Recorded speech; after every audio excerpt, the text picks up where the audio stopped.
Consider the following electrical circuit diagram in which 9 identical resistors of 3 ohm each are connected as shown. If the reading of the ammeter A1 is 1 ampere, answer the following questions. ठीक है, तो ध्यान से अगर देखा जाए है ना, तो हमको A1 रीडिंग चाहिए, A3 रीडिंग चाहिए, A2 चाहिए, फिर A3 चाहिए, V1 चाहिए और टोटल रेजिस्टेंस चाहिए. अगर ध्यान से देखा जाए यहाँ पे करंट जो है 1 एम्पियर है. अब ये करंट यहाँ पे डिस्ट्रीब्यूट होगा. लेट अस से हमको नहीं पता है ना क्या होगा, इसलिए इसको I1 और I2 ले लेते.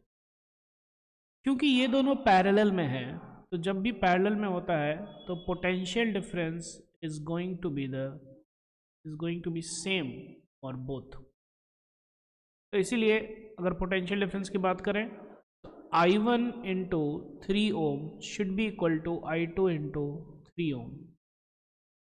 I1 is equal to I2 हो गया. और हमको ये पता है कि 1 एम्पियर आया है, तो I1 plus I2 should be 1 ampere.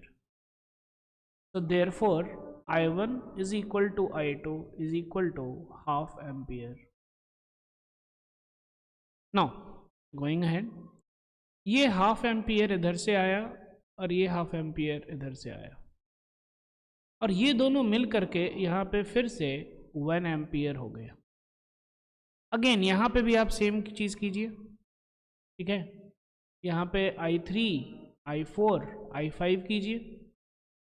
Because it's in parallel, potential difference is going to be the same.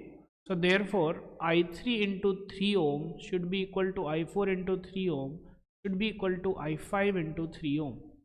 तो इससे फिर से आपका रिलेशनशिप आ जाएगा I3 equals I4 equals I5, और ये सब प्लस होकर के कितना आ रहा है 1 एम्पियर, क्योंकि 1 एम्पियर यहाँ से है ना.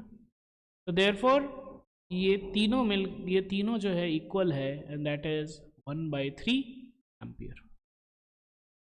नाउ गोइंग अहेड, अब फिर से ये 1/3 एम्पियर, 1/3 एम्पियर, 1/3 एम्पियर फिर से जुट करके ये 1 एम्पियर हो गया.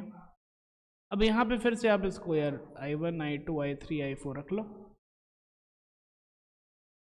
ठीक है, all 4 are in parallel, the potential difference has to be the same. So therefore I1 into 3 ohm should be equal to I2 into 3 ohm should be equal to I3 into 3 ohm should be equal to I4 into 3 ohm. Basically I1 equals to I2 equals I3 equals I4, और ये चारों मिलकर के 4I1 चारों मिलकर के 1 ampere.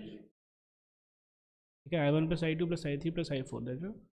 तो I1 क्या हो गया 1/4, इधर जो है 1/4 एम्पियर जाएगा. So this is the recording of this ammeter A2.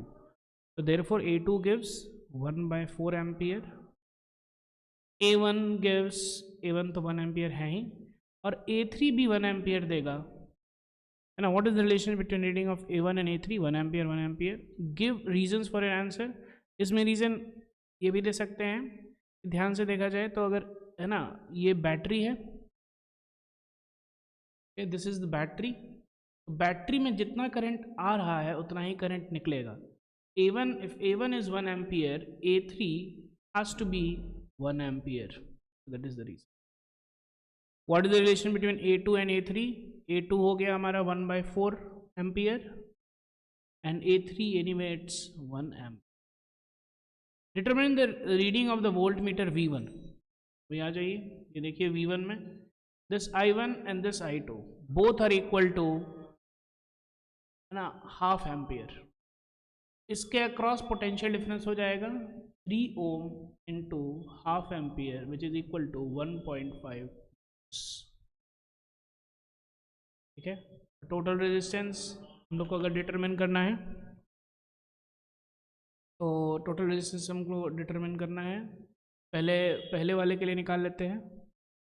1/R1 equals 1/3 plus 1/3.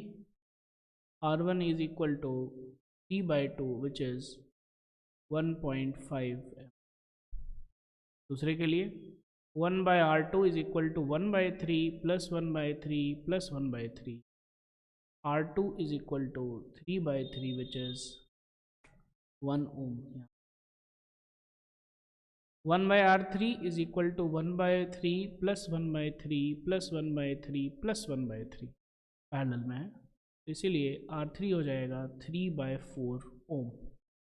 ठीक है, so this is 1.5 ohm, this is 1 ohm and this is 0.75 ohm.